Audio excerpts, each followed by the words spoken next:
ایک شہزادہ اپنے استاد محترم سے سبق پڑھ رہا تھا۔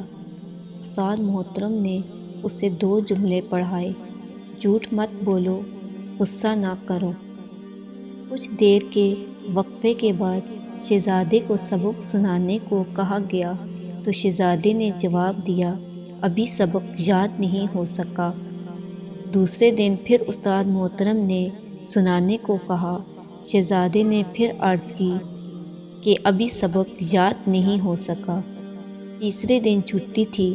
استاد نے کہا، کل چھٹی ہے، لہٰذا کل لازمی سبق یاد کر لینا، بعد میں کوئی بہانہ نہیں سنوں گا۔ چھٹی کے بعد اگلے دن بھی سبق سنانے میں ناکام رہا۔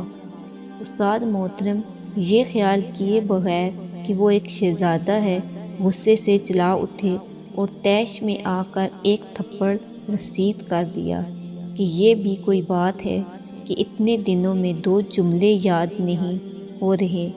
تھپڑ کھا کر ایک دفعہ شہزادہ گم سم ہو گیا، پھر بولا کہ استاد محترم سبق یاد ہو گیا ہے۔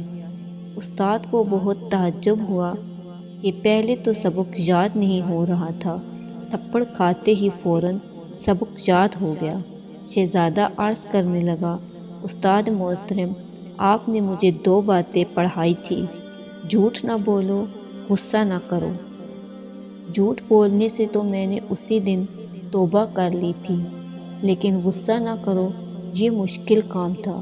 بہت کوشش کرتا تھا کہ غصہ نہ آئے، لیکن غصہ آ جاتا تھا۔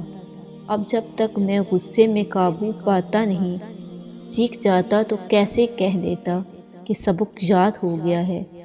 آج جب آپ نے تھپڑ مارا اور یہ تھپڑ بھی میری زندگی کا پہلا تھپڑ تھا، اسی وقت میں نے اپنے دل و دماغ میں غور کیا کہ غصہ آیا کہ نہیں۔ غور کرنے پر مجھے محسوس ہوا کہ غصہ نہیں آیا۔ آج میں نے آپ کا بتایا ہوا دوسرا سبق کہ غصہ نہ کرو بالکل سیکھ لیا ہے۔ آج اللہ کے فضل سے مجھے سبق یاد ہو گیا ہے۔